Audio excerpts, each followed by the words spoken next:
السلام عليكم ورحمة الله وبركاته. بسم الله الرحمن الرحيم. الحمد لله رب العالمين، والصلاة والسلام على سيد المرسلين نبينا محمد وعلى آله وصحبه أجمعين. أما بعد. মহান রব্বুল ইজ্জত ওয়াল জালালের দরবারে হৃদয়ের গহীন থেকে আমরা কালিমাতুশ শুকর তথা কৃতজ্ঞতা বাণী উচ্চারণ করি, যিনি আজকে আমাদেরকে এই ইসলাম শিক্ষা কোর্সের নবম ক্লাসে উপস্থিত হওয়ার সুযোগ করে দিয়েছেন। এই জন্য আমরা রব্বুল আলামিনের প্রতি অবনত মস্তকে হৃদয়ের সবটুকু তাজিম মিশিয়ে শুকরিয়া বাণী উচ্চারণ করি, পড়ি আলহামদুলিল্লাহ।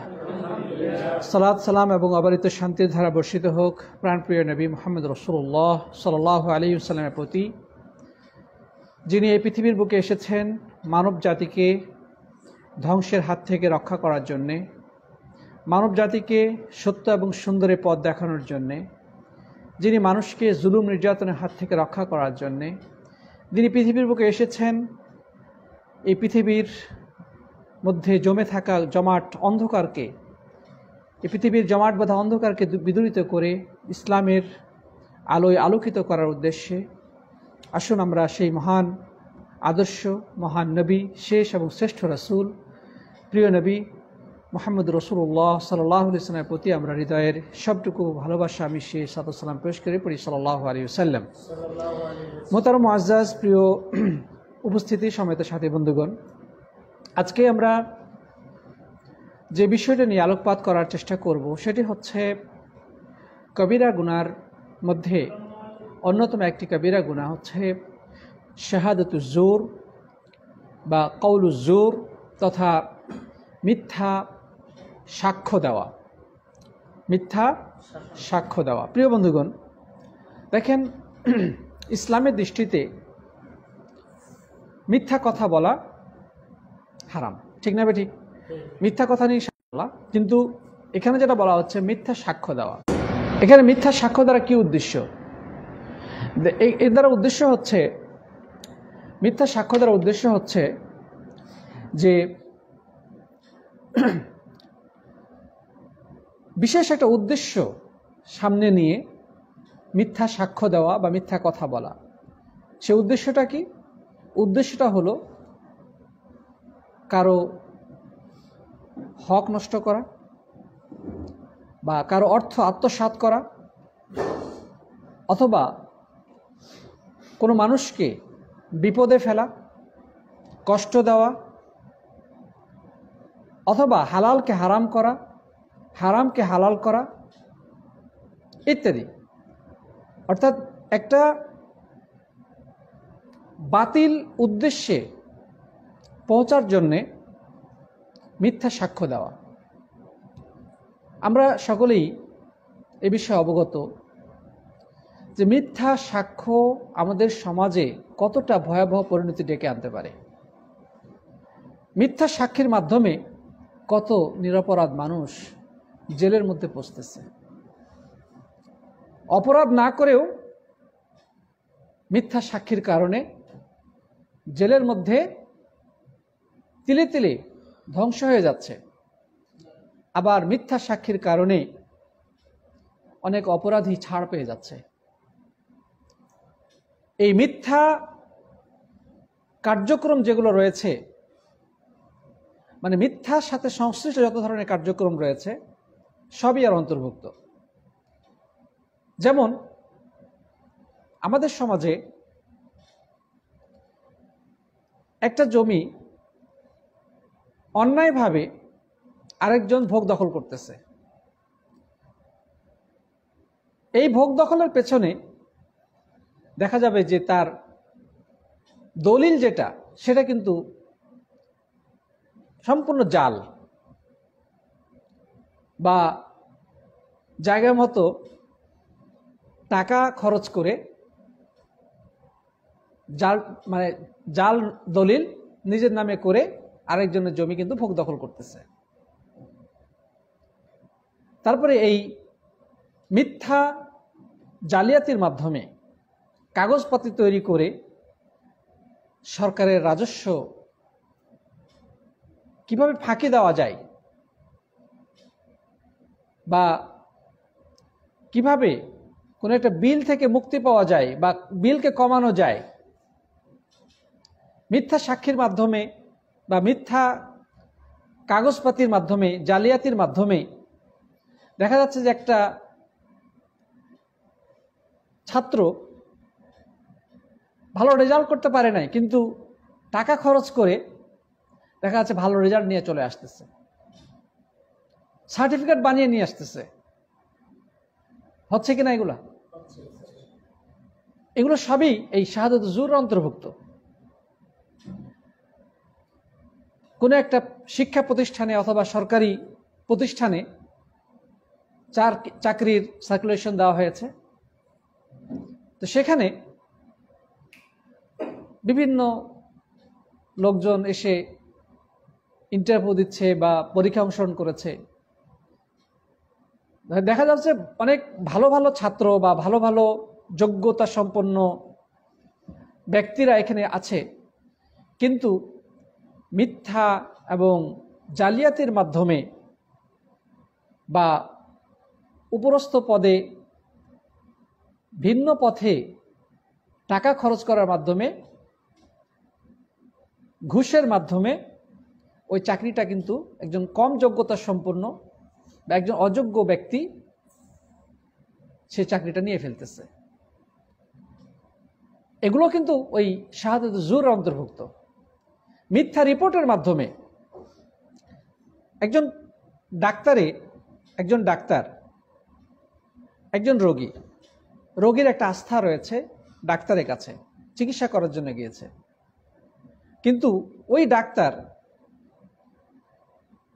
কতগুলো আজে বাজে তার জন্য চেক আপ করার জন্য লিখে দিল যে তুমি এই চেক আপ করে আসো। তো এই চেক আপ সে যেখানে করতে যাবে তাদের সাথে তার কন্ট্যাক্ট থাকে এবং এই চেক আপের মাধ্যমে সে কিন্তু একটা পার্সেন্টেজ পায়। কথা ঠিক না বেঠিক? এগুলো আমাদের সমাজে কতটা ভয়াবহ আকারে রয়েছে, যারা এই জগতে প্রবেশ করেছে তারা ভালো করেই জানেন। অর্থাৎ এইভাবে আমাদের সমাজের রন্ধ্রে রন্ধ্রে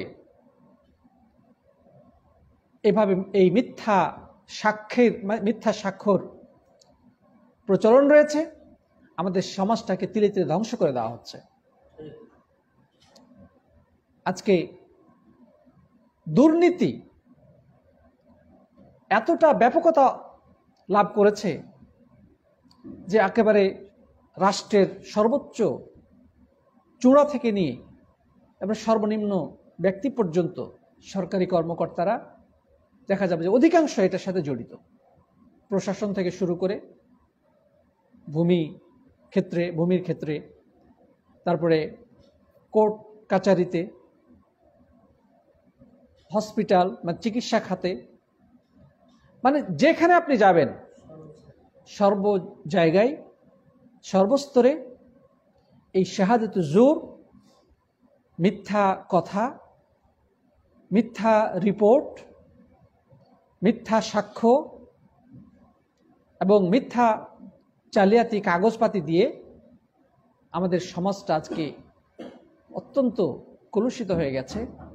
মানুষ তার অধিকার থেকে বঞ্চিত হচ্ছে, সরকার রাজস্ব থেকে বঞ্চিত হচ্ছে এবং এই ক্ষেত্রে সরকারি কর্মকর্তারাই জড়িত, উপর থেকে নিচে সবাই এর সাথে জড়িত। দেখা যায় পুলিশ কারোর বিরুদ্ধে একটা মিথ্যা রিপোর্ট লিখে দিয়ে কোনো একজন ব্যক্তিকে ফাঁসাই দিল, সে জেলে পৌঁছতেছে। ওই যে লোকটা জেলে গেছে এর বিপক্ষে দেখা যাচ্ছে অন্য এক দল উদ্দেশ্যপ্রণোদিতভাবে অথবা রাজনৈতিক কারণে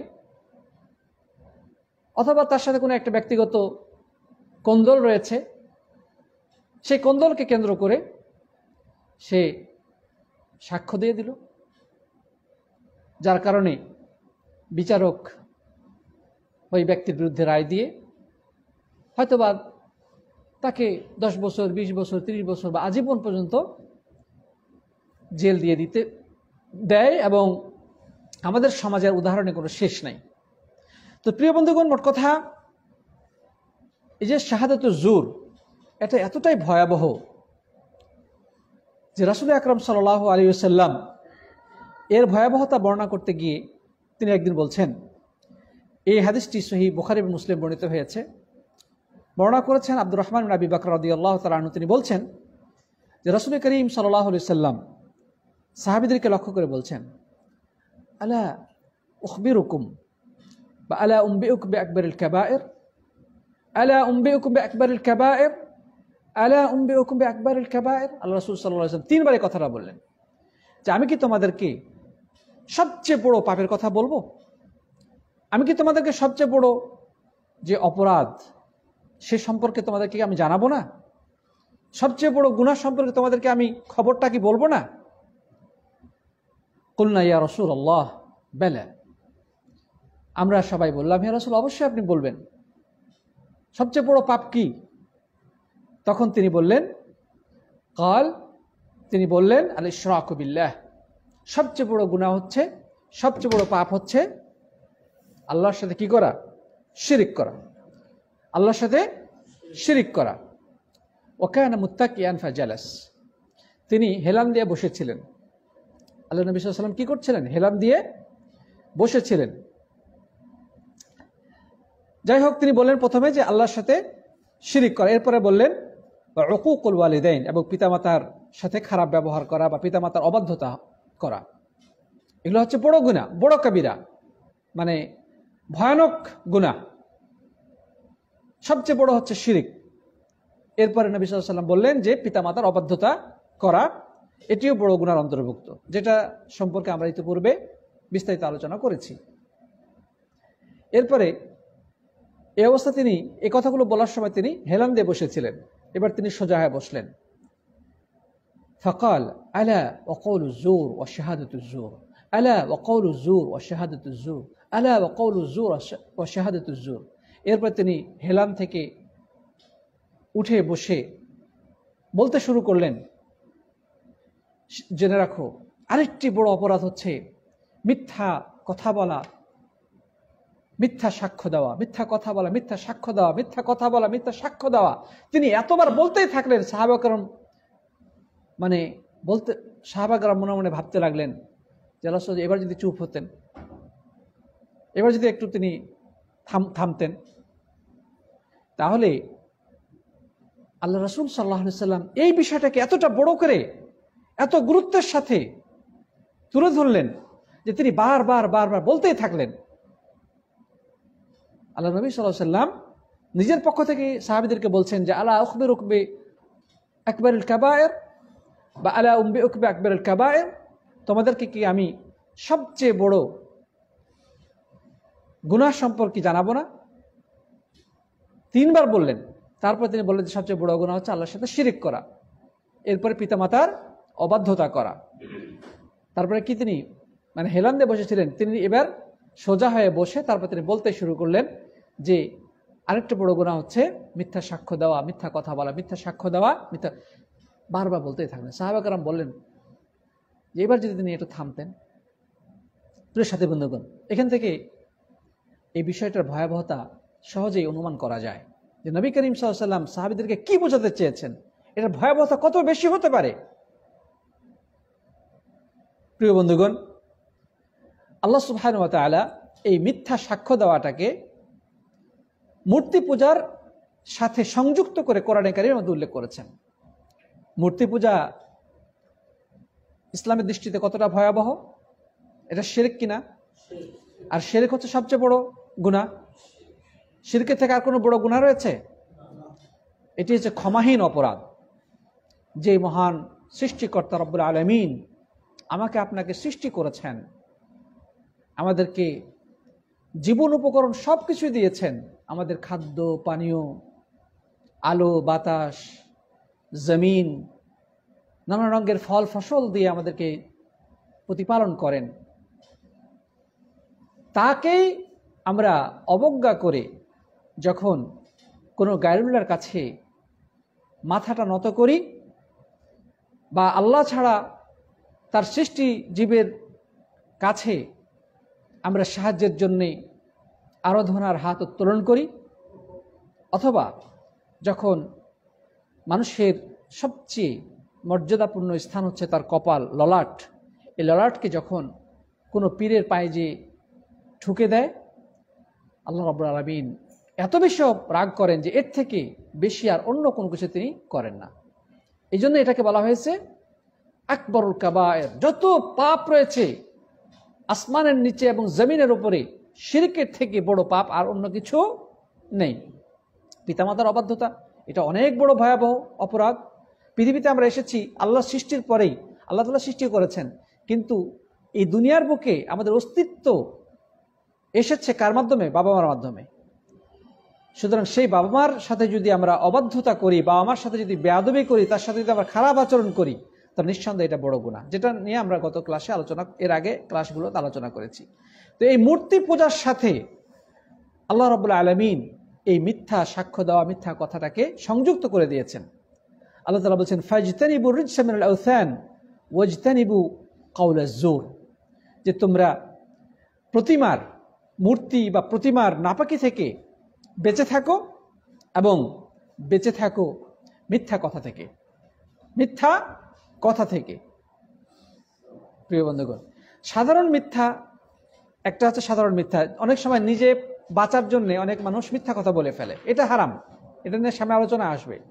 কিন্তু এখানে জোর বলতে যে জিনিসটা বোঝানো হচ্ছে সেটি হচ্ছে অন্যের সম্পদ হরণ করার জন্যে বা কাউকে বিপদে ফেলার জন্যে, কাউকে ক্ষতি করার জন্যে, কারো ক্ষতি করার জন্যে, অথবা কোনো হারামকে হালাল করার জন্য, হালালকে হারাম করার জন্যে যে মিথ্যা কথা বলা হয় সেটা হচ্ছে জোর।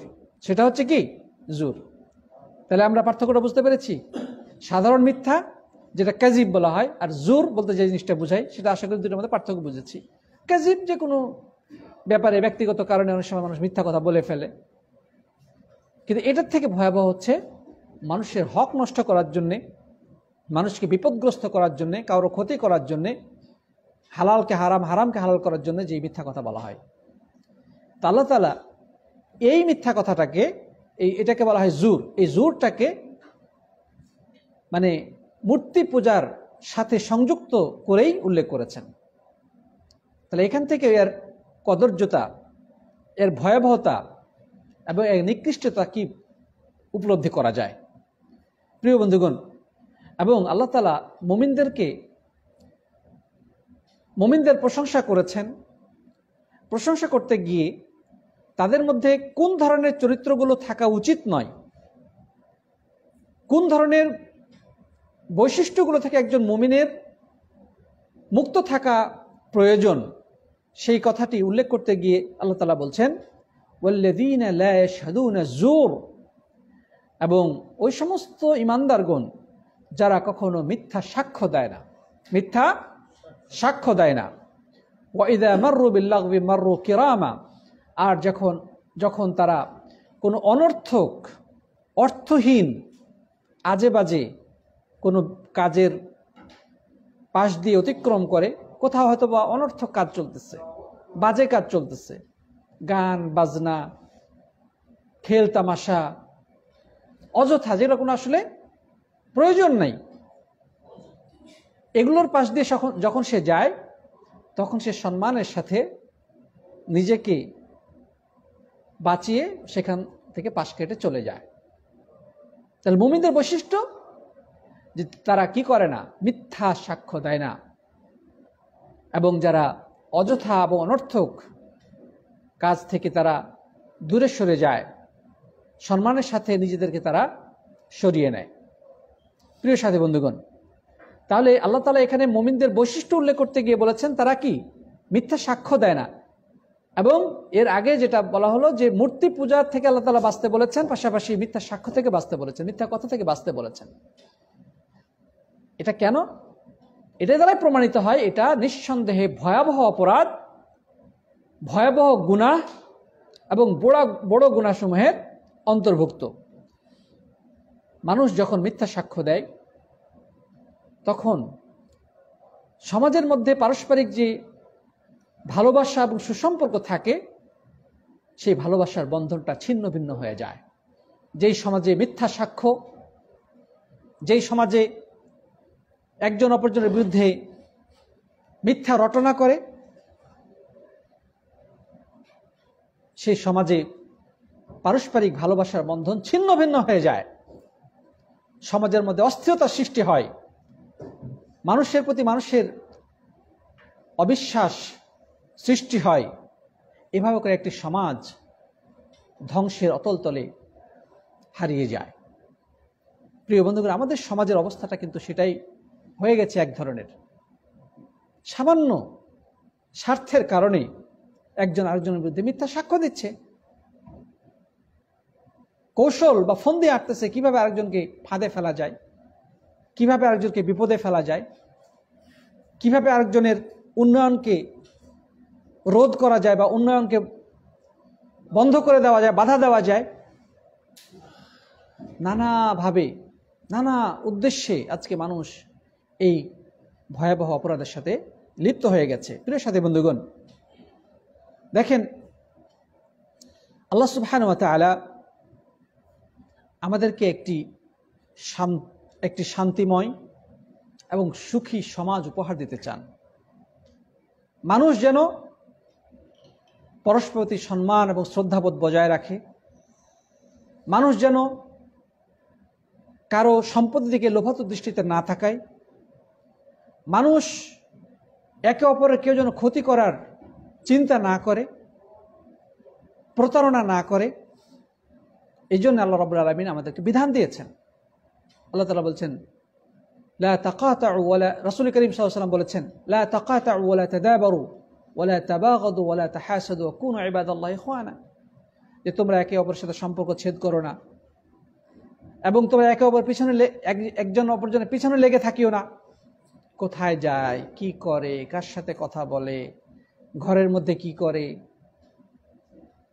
আছে না কিছু মানুষ মানে অনুসন্ধান করে বেড়ায়, সে যেন একজন গোয়েন্দা, সে একজন স্পাই, মানে আরেকজনের পিছনে লেগে থাকা ওর কাজ। ওর কোনো দোষ পাইলেই সমাজে তাকে কিভাবে হেনস্থা করবে, কিভাবে সমাজে তার মান ক্ষুণ্ণ করবে, সমাজে তার কিভাবে বদনাম করবে, সে চিন্তায় লেগে থাকে। নবী আকরাম সাল্লাল্লাহু আলাইহি ওয়াসাল্লাম বললেন লা তাদাবারু, সাবধান, তোমরা একে অপরের পিছনে লেগে থাকিও না। ওয়ালা তাহাসাদু, তোমরা একে অপরের সাথে হিংসায় লিপ্ত হয়েও না। হিংসা শুধু ব্যক্তিকে ধ্বংস করে না, একটা সমাজকে ধ্বংস করে দেয়। ওয়া কুনু ইবাদাল্লাহি ইখওয়ানা, তোমরা সমাজে বসবাস করো সকলেই ভাই ভাই হিসেবে, আল্লাহর বান্দা হিসেবে। তোমরা সকলে আল্লাহর বান্দা, আল্লাহর গোলাম। আমাদের পরিচয় কি? আমরা আল্লাহর গোলাম, আমরা সকলে আল্লাহর দাস, না কি বলেন? এবং আমরা সকলেই ভাই ভাই। প্রিয় বন্ধুগণ, তো ইসলাম চাই একটি সুখ সমৃদ্ধ, মানবতায় পরিপূর্ণ, পারস্পরিক সহযোগিতা এবং সহমর্মিতা দ্বারা পরিপূর্ণ একটি সমাজ ব্যবস্থা। কিন্তু যেই সমাজে মানুষের আত্মমর্যাদাকে ভুলুণ্ঠিত করা হয়, মানুষের প্রতি সম্মান হারিয়ে যায়, সম্মান একে অপরকে লাঞ্ছিত করে নানাভাবে, একজন অপরজনের সম্পদ গ্রাস করার জন্যে, একজন অপরজনকে বিপদে ফেলার জন্যে মিথ্যার আশ্রয় নেয়, প্রতারণার আশ্রয় নেয়, মিথ্যা সাক্ষ্য দিতে সে এতটুকু কার্পণ্য করে না, ওই সমাজটা জাহান্নামের টুকরায় পরিণত হতে পারে। ওই সমাজ থেকে শান্তি, শৃঙ্খলা, ভালোবাসা, সৌহার্দ্যবোধ, পারস্পরিক সহযোগিতামূলক মনোভাব সবকিছু বিনষ্ট হয়ে যায়। পরিশেষে এটা তো দুনিয়াবী ক্ষেত্রে, আখিরাতে তার জন্য আরো ভয়াবহ কঠিন শাস্তি অপেক্ষা করছে, আর সেটা হচ্ছে জাহান্নামের আগুন। সেটা কি? জাহান্নামের আগুন। নবী আকরাম সাল্লাল্লাহু আলাইহি সাল্লাম বলছেন, দেখেন যে ইন্নামা আনা বাশারুন ওয়া ইন্নাকুম তাখতাসিমুনা ইলাই। দেখো, আমি তো একজন মানুষ। আল্লাহ নবী সাল্লাল্লাহু আলাইহি সাল্লাম কি বলছেন? ইন্নামা আনা বাশার, আমি একজন রক্তে মাংসে গড়া মানুষ। তোমরা আমার কাছে বিভিন্ন ধরনের একে অপরের বিরুদ্ধে মামলা নিয়ে আসো, অভিযোগ নিয়ে আসো। যেহেতু রাসূল করিম সাল্লাল্লাহু আলাইহি ওয়াসাল্লাম একজন রাষ্ট্রপতি ছিলেন, তিনি সমাজপতি ছিলেন, তিনি সর্বস্তরের মানুষের আস্থাভাজন ব্যক্তি ছিলেন।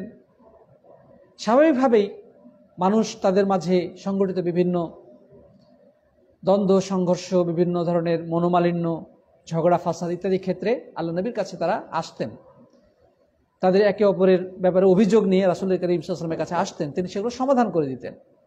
তো নবী সাল্লাল্লাহু আলাইহি ওয়াসাল্লাম বলছেন যে ইন্নামা আনা বাশারুন, দেখো আমি তো একজন মানুষ ছাড়া অন্য কিছু না, আমি তো একজন রক্তে মাংসে গড়া মানুষ। আর তোমরা আমার কাছে বিভিন্ন অভিযোগ নিয়ে আসো, একে অপরের বিরুদ্ধে মামলা নিয়ে আসো। ওয়ালাআল্লা বা'দাকুম আন ইয়াকুনা আলহানা বিহুজ্জাতিহি মিন বা'দ, তবে তোমাদের মাঝে কিছু মানুষ এমনও তো হতে পারে যে তার অন্যের থেকে তার কথা বলার ধরনটা অনেক বেশি শক্তিশালী। মানে আমার কাছে যখন সে কথা বলে এমন যৌক্তিকভাবে, মানে এমনভাবে সে কথাগুলো বলে যে তার কথা দেখে তাকে সত্যবাদী বলে মনে হয়। আছে না এরকম, যে মিথ্যা কথাটাকে এমন সুন্দরভাবে সাজিয়ে গুছিয়ে বিশ্বাসযোগ্য করে বলবে যে বিচারক তার কথা শুনে মনে করবে যেন এটাই মনে হয় সঠিক। তো আল্লাহ নবী সাল্লাল্লাহু আলাইহি ওয়াসাল্লাম বলছেন যে হতে পারে তোমাদের কোনো ব্যক্তি তার দলিল প্রমাণ এমনভাবে আমার সামনে সুন্দরভাবে উপস্থাপনা করে, ফাআকদি লাহু আলা নাহবি মা আসমা মিনহু, এবং তার কথার উপরে ভিত্তি করে আমি তার ব্যাপারে ফয়সালা দিয়ে দিলাম। বিচারকের নিয়ম হচ্ছে তিনি উভয় পক্ষের কথা শুনবেন, শোনার পরে যার কথাটা বেশি যৌক্তিক হবে বা দলিল প্রমাণ সমৃদ্ধ হবে, সালাম রাহমাতুল্লাহ, তার পক্ষে তিনি রায় দিবেন। ঠিক না ঠিক? বিচারক যদিও কোনো ঘটনার বাস্তব অবস্থা জানে, কিন্তু এক্ষেত্রে তার ব্যক্তিগত সেই জানার উপরে ভিত্তি করে সে রায় দিবে না। সে বিচারের মঞ্চে উভয় পক্ষের কথা শুনবে, বাদী এবং বিবাদীর পক্ষে কথা শুনবে। শোনার পরে যার আর্গুমেন্ট যৌক্তিক হবে বা তার পক্ষে দলিল থাকবে বা কথাটাকে সে সুন্দরভাবে উপস্থাপনা করতে পারবে, সেই কিন্তু জিতে যাবে। এটাই হচ্ছে বিচারের নিয়ম। তো নবী আকরাম সাল্লাল্লাহু আলাইহি ওয়াসাল্লাম বললেন যে তোমাদের কোনো মানুষ এমনও আছে যে তার কথা বলার স্টাইল বা তার উপস্থাপনা খুব সুন্দর, যৌক্তিক, যার কারণে হয়তো তার পক্ষে আমি রায় দিয়ে ফেললাম। ফামান কাদাইতু লাহু বিহাক্কি আখিহি ফাইন্নামা হিয়া কিতআতুম মিনান নার, এই কারণে যদি আমি কারো হকের ফয়সালা দিয়ে ফেলি, দুজনের জায়গা জমিনে গন্ডগোল হয়েছে, উভয় পক্ষের কথা শুনলাম, শোনার পরে আমি একজনের পক্ষে রায় দিয়ে দিলাম, যেটা আমার কাছে বেশি যৌক্তিক, দলিল সম্মত বা তাদের প্রমাণ সম্মত মনে হয়েছে বা সঠিক মনে হয়েছে, আমি সেই পক্ষে রায় দিয়ে দিলাম। এটা যদি এমন হয় যে এটা অন্যায় হয়ে গেছে, অর্থাৎ দেখা গেছে আরেকজন ভালোভাবে কথা বলতে পারে নাই বা প্রমাণ উপস্থাপনা করতে পারে নাই বা যুক্তি পেশ করতে পারে নাই, যার কারণে রায়টা তার বিপক্ষে চলে গেল, এমন যদি হয়ে যায়, তাহলে ওই লোকটা অন্যায়ভাবে যদি এই মিথ্যা আর্গুমেন্ট উপস্থাপন করার কারণে কোনো সম্পদের রায় পেয়ে যায় বা কোনো একটা হক পেয়ে যায়, তাহলে সে যেন মনে রাখে ফাইন্নামা হিয়া কিতআতুম মিনান নার, সে যেন একটা আগুনের টুকরা পেয়ে গেল, সে যেন একটা জাহান্নামের আগুনে একটা টুকরা পেল।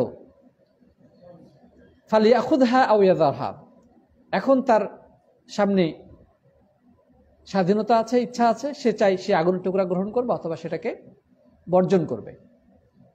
প্রিয় বন্ধুগণ, তাহলে এখানে দেখা যাচ্ছে যে রাসূল আকরাম সাল্লাল্লাহু আলাইহি ওয়াসাল্লাম তিনি রক্তে মাংসে গড়া একজন মানুষ। তার কাছে বাদী বিবাদী উভয়ে তাদের মামলা মোকদ্দমা হাজির হয়। নবী আকরাম সাল্লাল্লাহু আলাইহি ওয়াসাল্লাম উভয় পক্ষের কথা শুনেন, শোনার পরে যার কথাটা বেশি যৌক্তিক মনে হয় সেই পক্ষে রায় দিয়ে দেন। কিন্তু এটা এমনও তো হতে পারে অপর পক্ষ সে যথার্থভাবে তার প্রমাণ উপস্থাপন করতে না পারায় বা কথা বলতে না পারার কারণে রায় তার বিপক্ষে চলে গেল। এখন এই যে আরেকজন অন্যায়ভাবে আরেকজনের সম্পদ নিয়ে ফেললো, আল্লাহ নবী সাল্লাল্লাহু আলাইহি ওয়াসাল্লাম কি বললেন? কিতআতুম মিনান নার, আগুনের টুকরা হিসেবে আখ্যায়িত করলেন। সে যদি এর কারণে 10টা টাকাও নিয়ে থাকে, বা একটু জমি তার নামে চলে যায়, অথবা সামান্য কোনো একটা হক যদি সে গ্রহণ করে, তাহলে এটা হচ্ছে তার জন্যে জাহান্নামের আগুনের টুকরা নেওয়ার শামিল। এখন তার করণীয় হয়, ইচ্ছা করলে সেটা গ্রহণ করতে পারে, ইচ্ছা করলে সেটা বর্জনও করতে পারে। এখান থেকে কি বোঝা গেল যে মিথ্যা সাক্ষ্য দ্বারা, মিথ্যা ডকুমেন্টস উপস্থাপন করার মাধ্যমেও অনেক সময় মানুষ মামলায় জিতে যায়। আমাদের সমাজে এগুলো ঘটতেছে না ভাই? ঘটতেছে, স্বাভাবিক, প্রচুর পরিমাণ চলতেছে। তো যারা আজকে অন্যায়ভাবে কারো সম্পদ হরণ করতেছে, এভাবে মিথ্যা মামলার মাধ্যমে, মিথ্যা ডকুমেন্টস উপস্থাপনের মাধ্যমে, তাদের উচিত আল্লাহকে ভয় করা। সে যেন জাহান্নামে আগুন খাচ্ছে, অন্যের সম্পদ খাচ্ছে, মানে সে জাহান্নামে আগুন খাচ্ছে। মৃত্যুর আগে সে যদি তওবা করত, তার ওই সম্পদ তার মালিককে ফিরিয়ে না দেয়, সে ভালো করে জানে যে আমি যা বলতেছি সব বলে ভুয়া, আমি যেগুলো ডকুমেন্টস উপস্থাপন করেছি উকিলের মাধ্যমে সব বানোয়াট। সে যদি দুনিয়াতে ওই হকওয়ালার কাছে ক্ষমা না চেয়ে এবং তাকে ফিরিয়ে না দিয়ে দুনিয়া থেকে বিদায় নেয়, আখেরাতে সে মুফলিস হিসেবে পরিগণিত হবে। মুফলিস মানে কি? রিক্ত হস্ত, ঋত সর্বস্ব। মানে কিয়ামত দিন উঠে দাঁড়াবে, অনেক ইবাদত বন্দেগী করেছে, অনেক নামাজ রোজা, অনেক সওয়াব উপার্জন করেছিল, কিন্তু এই যে মানুষের হক নষ্ট করেছিল দুনিয়ার বুকে, বুদ্ধিমান উকিলের মাধ্যমে, মিথ্যা ডকুমেন্টস উপস্থাপন করার মাধ্যমে আদালত থেকে রায় পেয়ে অন্যের জায়গা দখল করে খেয়েছিল, আল্লাহ তাআলা সেদিন তার এই সওয়াবগুলো কর্তন করে যেই ব্যক্তি জুলুমের শিকার হয়েছিল দুনিয়ার বুকে, তার আপন আমল নামায় লিপিবদ্ধ করে দেবেন। এভাবে করে তার হক যতক্ষণ পর্যন্ত পূর্ণাঙ্গ আদায় না হবে, ততক্ষণ পর্যন্ত তার সওয়াব কর্তন করে ওই মাজলুমের আমল নামায় লিপিবদ্ধ করতেই থাকবেন।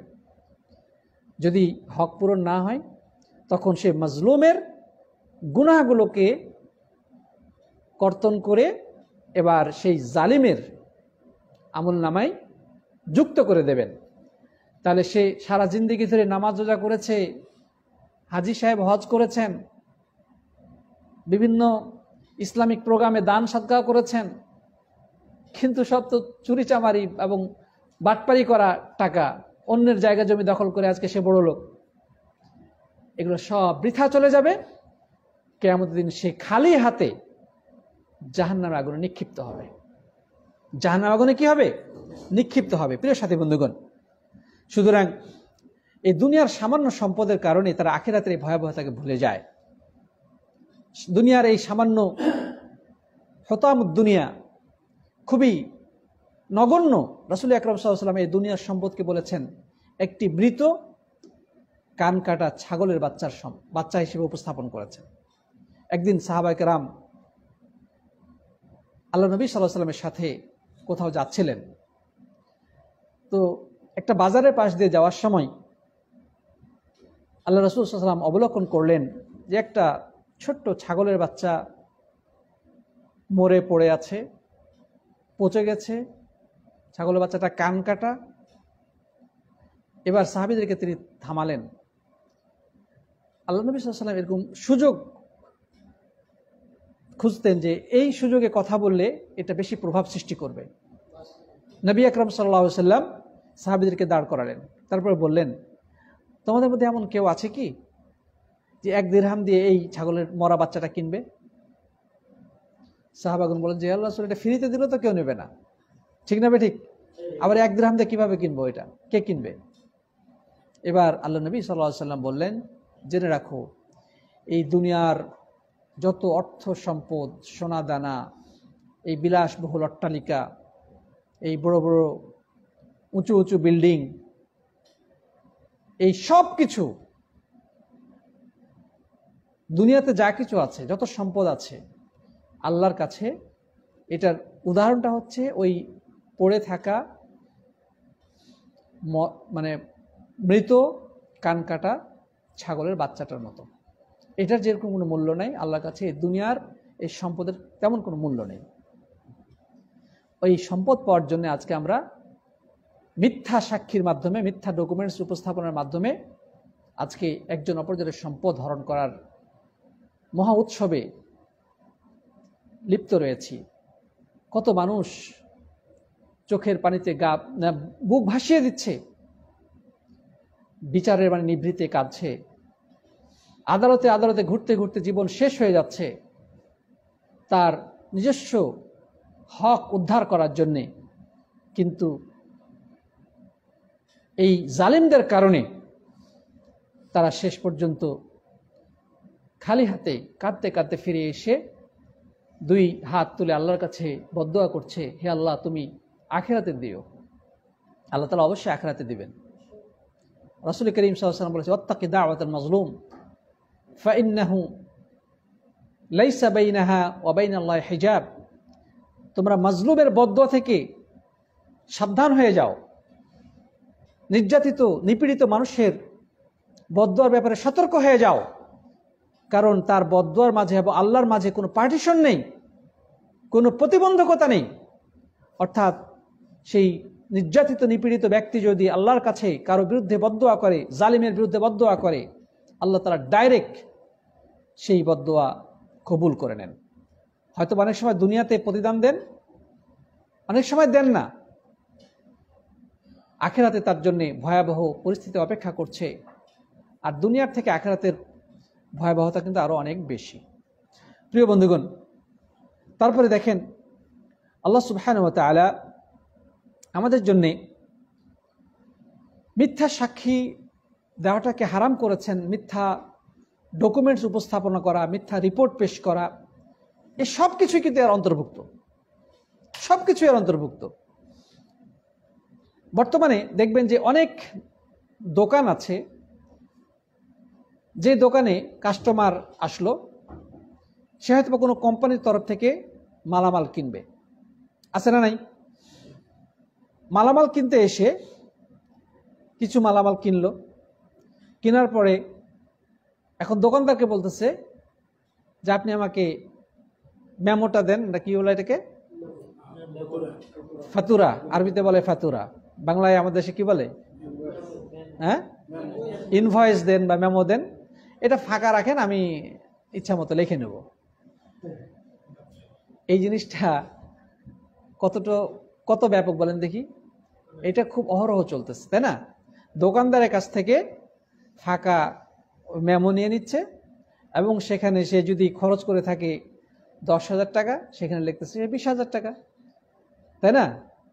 এই জন্যে তো আমাদের দেশে বালিশের দাম, তারপরে পর্দার দাম, একটা গাছের দাম লক্ষ লক্ষ টাকা ওঠে, ঠিক না বেঠিক? তো কেন? ওই যে এই শাহাদাত জুরের যে বিষয়টা, সেখানে কিন্তু এটার সাথে সংশ্লিষ্ট।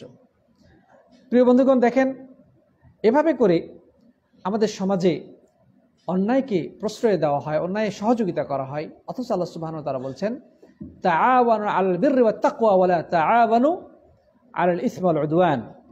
তোমরা একে অপরকে সহায়তা করো, তবে সেটা হইতে হবে ভালো কাজে, আল্লাহ ভীতির কাজে, দ্বীনের কাজে সাহায্য করো একে অপরকে, কিন্তু পাপাচার এবং সীমালঙ্ঘনের কাজে তোমরা একে অপরকে সহায়তা করো না।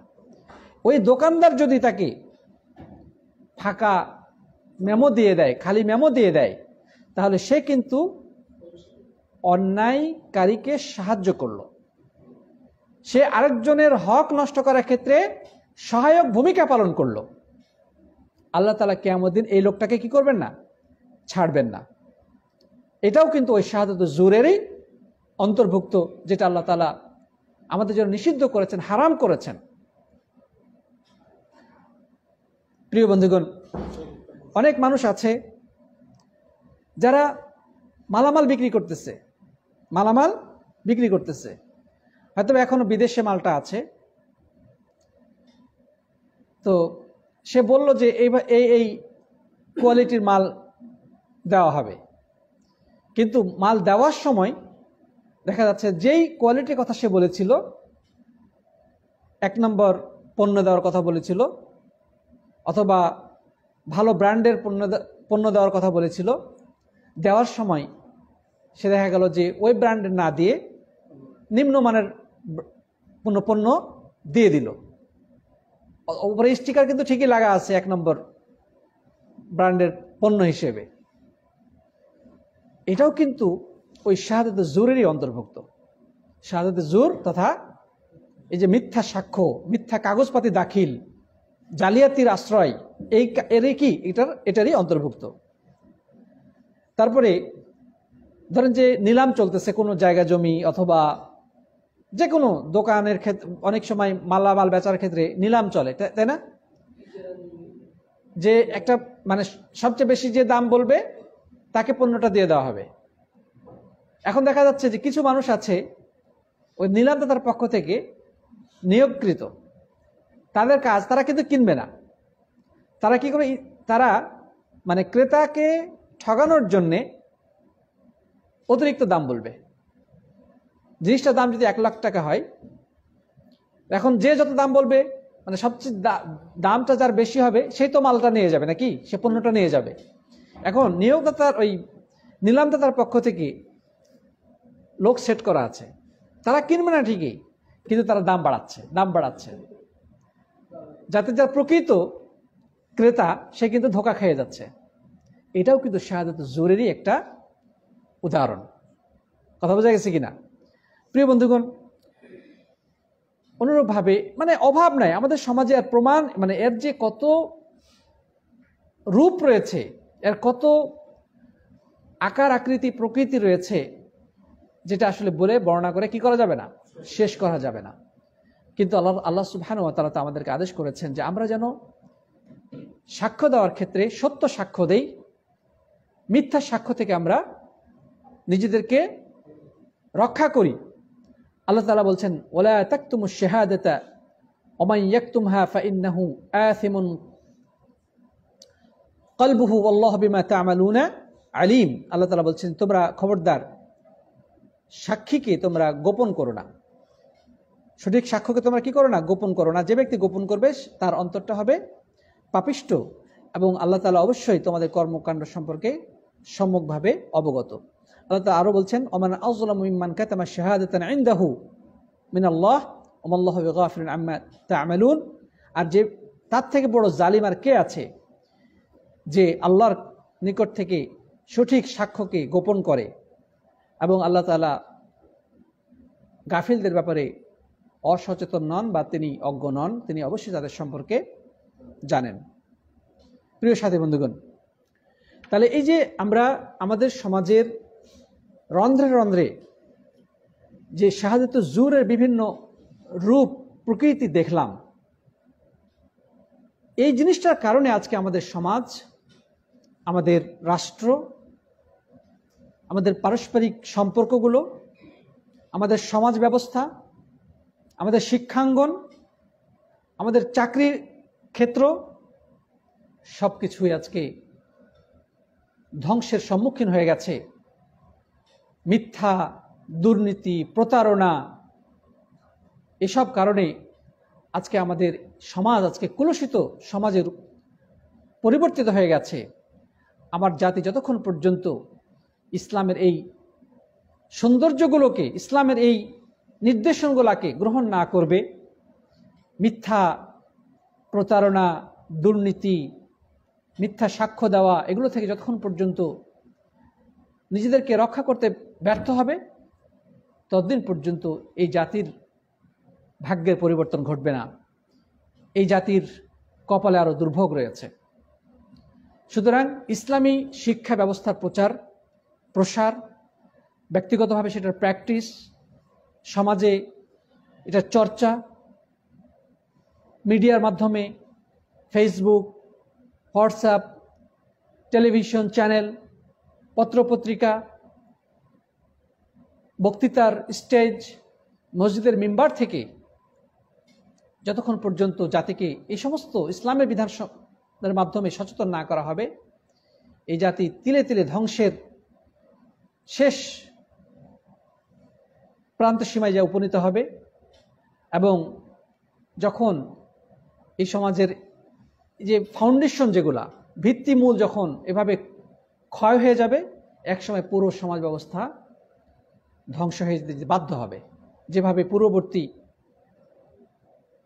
জামানার লোকেরা ধ্বংস হয়েছে, আমাদের সমাজও সেভাবে ধ্বংসের দিকে এগিয়ে চলেছে। এখন পর্যন্ত যতটুকু চরিত্র বা নীতিনৈতিকতা আছে, সে কারণেই এখনও আল্লাহ সুবহানাহু ওয়া তাআলার রহমত হলেও আমাদের সমাজে এখনও কিছুটা আমরা ভালো আছি, সুস্থ আছি, নিরাপদে আছি। কিন্তু এটুকু যখন থাকবে না, তখন এই সমাজে থাকা সম্ভব হবে না। তখন এই সমাজটা সভ্য সমাজ বলে দাবি করার যোগ্যতা রাখবে না, বরং অসভ্য এবং একটি অন্ধকার সমাজে পরিণত হবে। আল্লাহ তাআলা আমাদেরকে সচেতন হওয়ার এবং সচেতন করার তৌফিক দান করুন, আল্লাহুম্মা আমিন। আমরা নিজেরা এই জিনিসগুলো প্র্যাকটিস করব। আমাদের আগামীর প্রজন্ম যারা রয়েছে, আমাদের সন্তান সন্ততি যারা শিক্ষক রয়েছে, তাদের ছাত্রদেরকে সচেতন করবে। আলেমগণ বক্তৃতার মঞ্চ থেকে সাধারণ মানুষকে সচেতন করবেন। লেখকগণ লেখনীর মাধ্যমে মানুষকে সচেতন করবেন। মিডিয়া কর্মীগণ মিডিয়ার মাধ্যমে ইসলামের এই বার্তাগুলোকে ছড়িয়ে দিবেন।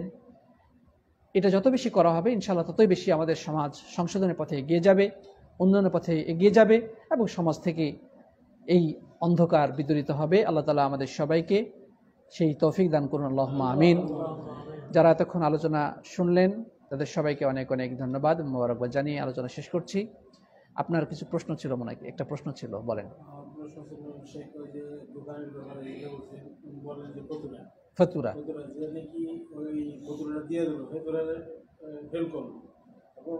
এই ক্ষেত্রে যে নাকি টাকা কম দিয়া বেশি লেখাইয়া নিজে নিয়ে গেল, কিন্তু হে তো স্বার্থবাজ করলো, আর তো গুণা হয়েছে, কিন্তু যে নাকি দিছে তার তো গুণা। এখন দুইজনের এক যদি জানতে পারে যে আমি এটা ভুল করছি, এ কি করুনি বা দোকানদারের কি করুনি?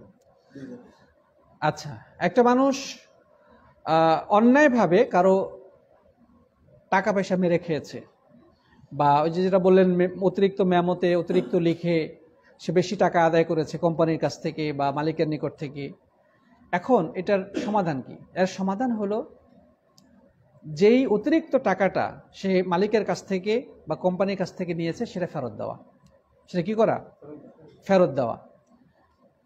অথবা ওই মালিকের সাথে কথা বলে জিনিসটা মিটমাট করে নেওয়া। যতক্ষণ পর্যন্ত এটা না করা হবে, যতই সে তওবা করুক, এ তওবা আল্লাহর কাছে কি হবে না? গৃহীত হবে না।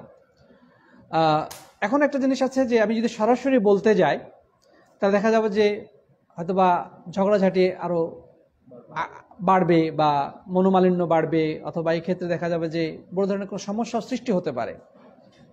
তো এই ক্ষেত্রে সরাসরি মুখে যদি নাও বলা হয় বা সরাসরি প্রকাশ নাও করা হয় বিষয়টা কোম্পানির কাছে, মালিকের কাছে, কিন্তু যে কোনো কলা কৌশলে ওই টাকাটা যদি তার হাতে পৌঁছে দেওয়া হয় অন্য কোনো মাধ্যমে, নিজেকে হাইড রেখে, হ্যাঁ, তার মালিকের কাছে তার প্রাপ্যটা দিয়ে দেওয়া হয়েছে যে কোনো মাধ্যমে, ইনশাআল্লাহ এর দ্বারাও সে কি পাবে? মুক্তি পাবে। এর দ্বারাও সে মুক্তি পাবে। জি। আর যে হেল্প করেছে তার করণীয় হচ্ছে আল্লাহর কাছে তওবা করা। আল্লাহর কাছে কি করা? তওবা করা, এবং ভবিষ্যতে আর কখনো এমনটি না করার জন্য আল্লাহর কাছে অঙ্গীকার করা। তবে ইনশাআল্লাহ আল্লাহ আশা করা যায় আল্লাহ রাব্বুল আলামিন কি করবেন? মাফ করবেন। না, গিফট কিনে না, তাকে টাকা দিতে হবে। হ্যাঁ, তাকে যেই পরিমাণ অর্থ আপনার অন্যায়ভাবে মানে গ্রহণ করা হয়েছে, ওই পরিমাণ অর্থ তাকে ফেরত দিতে হবে। তাকে জি।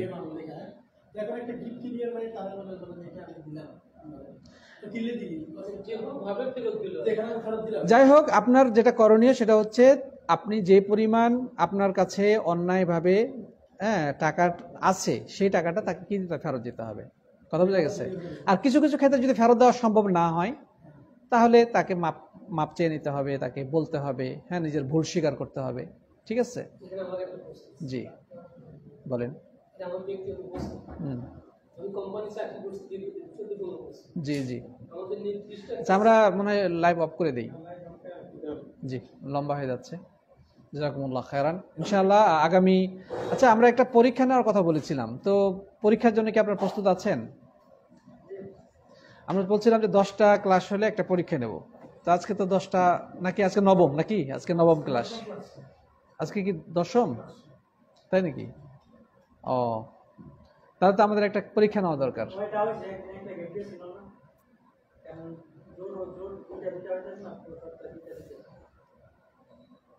আজকে কি নবম না দশম?